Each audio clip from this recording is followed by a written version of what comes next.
ሕገይ መለሱለይ ዝነደፉለይ ወለዲ ሕገይ ሕግን ዳባ ሕገ ኣከሎግዛይ ካብ ኣድግና ክሳብ ገለባ ሕገይ ወይ ሕጊ ወለደይ ዝነደፉለይ ክቡራት ኣባሓጎታተይ ክላዕሎም ሎሚ ታሪኾም ክዝክር ሕገይ ዝነደፉለይ ብዘደንቕ ተኣምር ከይተማህሩ ምሁራን እንዳጸሓፉ ብጸጸር ፒሮ ኣይፈልጡ ወረቐት ዘይቆጸሩ ፊደል ሕገይ ዝነደፉለይ ካብ ኩሉ ዝልዕል ካብ ነፍሲ ወከፍ ወረዳ ተላኢኾም ወከልቲ ክኢላታት ሰብ ልቦና ለባማት ሊቃውንቲ ሕጊ ኣድግናተ ገለባ ጸረብቲ ሓገግቲ ሎሚ ክዝክር ኣስማቶም ከየትረፍኩ ሓንቲ መወከሲ ክኾኖ መታን ንዝመጽእ ትውልዲ መወከሲ ክኾኖ መታን ንዝመጽእ ትውልዲ ወረዳ ሓደግቲ ቀሺ ገብረ መስቀል ደስታ ተኽለ ሚካኤል ተስፋ ስላሴ ባሻይ ዝግታ ተኪኤ ብሩኻት ኣባሓጎታተይ በኣኹም ኮሪኤ ወረዳ ጸንዓ ደግለ ባሻይ መሃንዘል ሳህልዝጊ ባሻይ ብርሃነ ተኪኤ ባሻይ ዝግታ ተኪኤ ባሂሉኒ ታሪኽኩም ሰሚዐ ደቂ ድግና ፍተውራሪ ገብረ እግዚአብሔር ተኪኤ ልጅ ተስፋይ ቀለተ ኣቦይ ቀሺ ይስሐቅ ስብሓት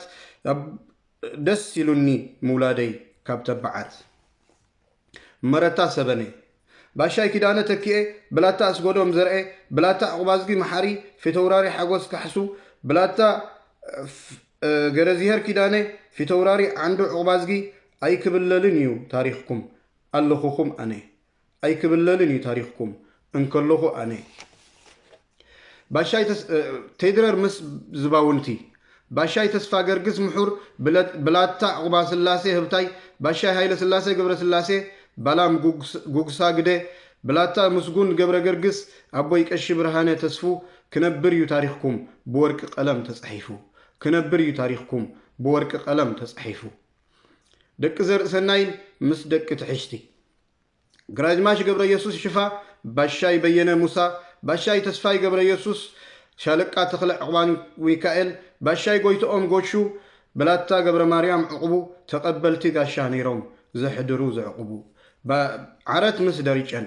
ባሻይ ባህረ ተኽላይ ፍተውራሪ ወልደ ገብርኤል ተማኑ ፍተውራሪ ድራር ተኽለ ብርሃን ባሻይ ኢማን ዕቁባ ሚካኤል ባሻይ ፈቶ ዕመር ባሻይ በርሀ ትኩእ ቦታ የብሉን ወለደይ ንዓኹም ዝጸልእ ቦታ የብሉን ወለደይ ንዓኹም ዝጸልእ መጽሐ ምስ ጨዓሎ ሃዳድም ሓኒታ ጎሹ ተስፋ ባሻይ በራኺ ኣፍለይ ባሻይ ወልደ ሚካኤል ገብረ ብላታ ፍጡር ሓጎስ ሻለቃ በራኺ ባህታ ምስ ሻለቃ ካሕሳይ ወልዱ ክብልኹም ሰሚዐ ኣባሓጎታተይ ሓቂ ዝፈርዱ ክብልኹም ሰሚዐ ኣባሓጎታተይ ሓቂ ዝፈርዱ ካብ ወረዳ ደጊዐን ምስ ወደከለ ባሻይ ተድላ ባይሩ ባሻይ ሓደራ ባህረ ባሻይ በርሀ ጋፍረ ብላታ ጣዓመ ሃይሉ ብላታ ተሰማ ሓጎስ ምስ ጅልጅ ስብሓት ኣባዲ ጀጋኑ ዒናይን ሎጓይን ዘየድፈሩ ዕርዲ ካብ ወረዳ ኣኽራን ደጊዐን ወገራን ብላታ በየነ መሸሻ ባሻይ ደስታ ተስፋይ ግራጅማሽ ኣስፋሃ ብርሃ ብላታ በርሀ ባህልቢ ባሻይ ዝግታ ዕንቱራ ባሻይ ሓጎስ መሓሪ ነዲፍኩምልና ኢኹም ሕጊ ኣይኮነን ንሰብ ንእንስሳ መኽበሪ ነዲፍኩምልና ኢኹም ሕጊ ኣይኮነን ንሰብ ንእንስሳ መኽበሪ ካብ ወረዳ ዝባን ታሕታይ ኣጉሩፍ ቀዳማይን ባሻይ ምራጭ ማሉ ባሻይ ሓጎስ መልሄት ባሻይ ሙሳ ተስፋ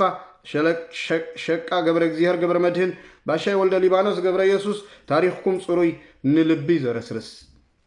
ካብ ወረዳ ላዕላይ ኣጉሩፍን እንዳዳሽምን ኣብርሃ መድህን መንገሻ ተስፋ ገርግስ ቀሺ ገብረ ማርያም ወልደ ማርያም ሻለቃ ካሳ ዝክሩ ኣይክሕከኽን ታሪኽኩም ኣለና ብኣሰሩ ኣይክሕከኽን ታሪኽኩም ኣለና ብኣሰሩ ወረዳ ሎጎ ሳርዳን ዞርኡ መስን ባላም ደሞዝ ምስግና ሸቃ ኪዳነ ጸምሩ ባሻይ ፍስሃየ ዘምሩ ሻለቃ በራኺ ባህታ ብላታ ወልደ ኣረጋይ ወልደ መስቀል ብላታ ተስፋልደት ባህልቢ ብድሕሪኹም ኣይጠዓሞን ተበቲኑ ህዝቢ ብድሕሪኹም ኣይጠዓሞን ተበቲኑ ህዝቢ ካብ ወረዳ ዓዲ ጉልትን እንጋንኣን ኣተ ተስፉ በልዎ ባሻይ ገረኺዳን ገረንኪኤል ባሻይ ገብረ ሙሳ ሮምሃ ባሻይ ስብሃቱ ተስፋኡ ባሻይ ሓጎስ ካሕሳይ ባሻይ ንጉሰ ስብሃቱ ጽጉም ይኹን ስኡን ኣባኣኹም ተቐሊቱ ኣባሓጎታተይ ካብ ወረዳ ታሕታይ ኣጉሩፍ ካልኣይ ቀሺ ገረዚሄር ሃይሉ ባሻይ መሓሪ ወልዱ ኣቶ ጋንጉል ባይሩ ኣናብስ ሰብ ዝናር ፍራራ ዝኣሰሩ ኣናብስ ሰብ ዝናር ፍራራ ዝኣሰሩ ካብ ወረዳ እንገለ ሓፂንን ኣንበሰት ገለባን ባሻይ ፍስሃ ገብረ ሚካኤል ሻለቃ ሓደራ ሃብቱ ባላም ወልደ ሊባኖስ ገሹ ሃለቃ ዘውዳ ሓጎስ ኣቶ ሓድጉ ወልደ ማርያም ባሻይ ገብረ ስላሴ ኪዳነ እምብለይ ንምልኪ ብሕግኹም የዝዳነ እምብለይ ንምልኪ ብሕግኹም የዝዳነ ኣይወዳእኹን ክዝክር ኣቦታተይ ታሪኾም ራእስ ተሰማ ስመሮም ደጃዝማች ዘውደ ሓጎስ ጎይታ በሃገሮም ደጃዝማች መዓሾ ዘወልዲ ኣከለ ዘኽብሮም ደጃዝማች በርሀ ኣስመሮም ሎሚ ክዝክሮም ጀጋኑ ኣቦታተይ ኣለኹም ኣሰሮም ደጃዝማች በላይ ንጉሰይ ሓበን ዓደቦና ደጃዝማች አብርሃ ተሰማ ዋና ነይሮም ዋና ደጃዝማች ገብረ ኢየሱስ ወልደ ጋብር ማእገርና ዋልታና ደጃዝማች ደሞዝ ሓጎስ ሓሊፎም ክንዳና ሓደራኹም እባ ኣሕዋተይ ነጽንዕ ዕርፍና ሓደራኹም እባ ኣሕዋተይ ነጽንዕ ዕርፍና ደጃዝማች ገብረዝጊ ጓንጉል ሓየት ተወርዋሪ ኣዝማች በየነ ዛህላይ ናይ ዓደቦ ክብሪ ኣዝማች ንጉሰ ሰንጋል ቅድሚት ተገታሪ ኣዝማች ስዩም በኽሩ መልሓሶም ብግብሪ እንቋዕ ናትኩም ኮንኩ ተመስገን ፈጣሪ ኣዝማች ባህታ ወልዱ ንዘለዓለም ይዘከሩ ኣዝማች ዘርአት ጣዓመ ፍቕሪ ዝዝምሩ ኣዝማች በራኺ ህብትዝጊ ርስቶም ዘናበሩ ኣዝማች ረዳ ጓንጉል ንሓቂ ዘይቀበሩ መንገድኹም ሰላም ትብሉ ተፋቀሩ መንገድኹም ሰላም ትብሉ ተፋቀሩ ኣዝማች ገብረ መድህን ኪዳነ በዓል ድርብ ስረ ኣዝማች ስብሃቱ ባይሩ ሪሙ ዘየድፈረ ኣዝማች ንጉሰ ትንሱእ ንሓቂ ዝመደረ ኣዝማች ሓጎስ ንጉሰ ናይ ጀጋኑ ፍረ ኣየወ ካብ ከርስኹምስ እንታይ ዘይተፈጥረ ኣየወ ካብ ከርስኹምስ እንታይ ዘይተፈጥረ ሓደዩ ነይሩ ልቦም ክቡራት ወለዲ ምስ በዓል ኣዝማች ኣሕመድ ዓብደልቃድር ናይ ኣከለ ዘውዲ ምስ ኣዝማች ገብረ ኪዳን ተሰማ ኣብ ሓደ ማዕዲ ፍተውራሪ ተስፋ ማርያም ነጸረ ቀንዲ ነይሮም ቀንዲ ሓሊፎም ዮም ኣናብስ ተኺሎማ ዓንዲ ሓሊፎም ዮም ኣናብስ ተኺሎማ ዓንዲ ክንደይ ኢልካ ክግለጽ ኩሉ በብሓንቲ ፊተውራሪ ስዒድ ዘይኑ ወዲ መሻይኽቲ ፊተውራሪ ተስፋዝጊ ጸጋይ ሊቀ ሊቃውንቲ ደጊያት ባህታ ሓጎስ ለምለም ሰገነይቲ ኣስላሞም ክስታኖም ዘየድፈሩ ሕዛእቲ ብላታ ተድላ ተስፋ ገርግስ ደኺመ ዘይብሉ ባይቶኦም ንምትካል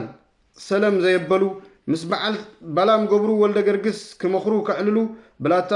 ሞጎስ ንጉሰ ኩሉ ዘርከብሉ ንስለ ክብርና ኢሎም ብትብዓት ኣለና ዝበሉ ንስለ ክብርና ኢሎም ብትብዓት ኣለና ዝበሉ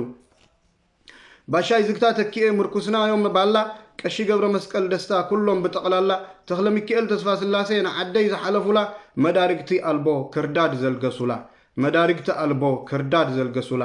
ምስ ፊተውራሪ ገብረ እግዚኣብሔር ተኪኤ ነይሩ ሙሉእ ሓሞት ቀሺ ይስሓቅ ስብሓት ኣብነት ቀዳሞት ልጅ ተስፋይ ቀለተ ውፉይ ንዓዱ ዘይዕመት ምስ ሓውኻ ምክብባር ሓላል እዩ ብእውነት ምስ ሓውኻ ምክብባር ሓላል እዩ ብእውነት ባሻይ ኢማን ተኪኤ ንሰላም ዳህሳሲ ባሻይ መሃንዘል ሳህልዝጊ ክኢላ ቀላሲ ባሻይ ብርሃነ ተኪኤ ናይ ልብና ፈውሲ ኣሰር እንዶ ንሓዘ ሕዋተይ ዘይውራይና ይነሳሲ ኣሰር እወ ንሓዘ ሕዋተይ ዘይውራይና ይነሳሲ ጸዋራት ዮም ነይሮም ለባማት ልዕሊ ኩሉ ምክብባር ዝመለለዮም ንኩሉ ዘርከብሉ ላዕልን ታሕትን ኢሎም ደኺምና ዘይብሉ ሕገይ ዝተኸሉ ዝጠቅም ንኩሉ ኣለና ዶ ፍረ ናይ ብርኮም ተኽሊ ዓድና ነኽብራ ብስርዓት ብዕሊ መልሚሎም ዘጽንሕዋ ክሳብ ዛ ትማሊ ኣለናልኪ ንበላ ንውፃእ ካብቲ ኸውሊ ኣለናልኪ ንበላ ንውፃእ ካብቲ ኸውሊ ኣጆኹ ዓደይ ኣለኹ ኣብታ ኽብረይ ከምታ ዘጽንሕብለይ ለውሃት ኣባሓጎታተይ ቀኛዝማት እምባየ ዘውደ ሰራሒ ሓወልተይ ኣሕሊፈ ኣይህብን ንሓወይ ክብረተይ ኣሕሊፈ ኣይህብን ንሓወይ ክብረተይ በሉ ክቡራት ኣሕዋተይ ኮለል እሞይ ንበል ንዑ ንተኣከብ ኣባይቶና ነጽልል መፍተበኩ ሓላሉ ይንኹን ተዓሚትና ይንዝለል ቅድሚ ምዝላልና ንሕሰብ ኮለል ኣይንበል እታ መፍትሕ ሓንቲያ ሕግና ይተግበር ኣይኮነን ንሃገር ንዓለም ዘመሓድር ብሰላም ክንኣቱ ብሰላም ክንወፍር ስደት ደው ክብል ክቕንጠጥ ሽግር ወዲ ሽግር ስደት ደው ክብል ክቕንጠጥ ሽግር ወዲ ሽግር በሉ ሕገይ መለሱለይ ናይ ገዛና ዓንዲ ክብረትና ንስዩ ታሪኽ ናይ ወለዲ ጥዊዊ ኣይትበሉ ኣይተንውሑ መንገዲ ሕገይ መለሱለይ ዝነድፍለይ ወለዲ ከምቲ ዝብህጎ ብዙሕ እዩ ናተይ ሕልሚ ቃላት ግን ሓፂርኒ ንኢሱኒ ዓቕሚ እዚኣ ተቐበሉ ዛናት ንእሽተይ ግጥሚ ክሳብ ዝመፀኩም ሒዘ ዓብይ ትልሚ ኣዳለውቲ ሓውኹም ብርሃነ ሃብተ ዕቑባ ማርያም ወዲ መልኣከ ህይወትን ሓውኹም ዳዊት ከሰተ ገብረ ሊባኖስ ቢሓት ገዳይን የቐኒየልና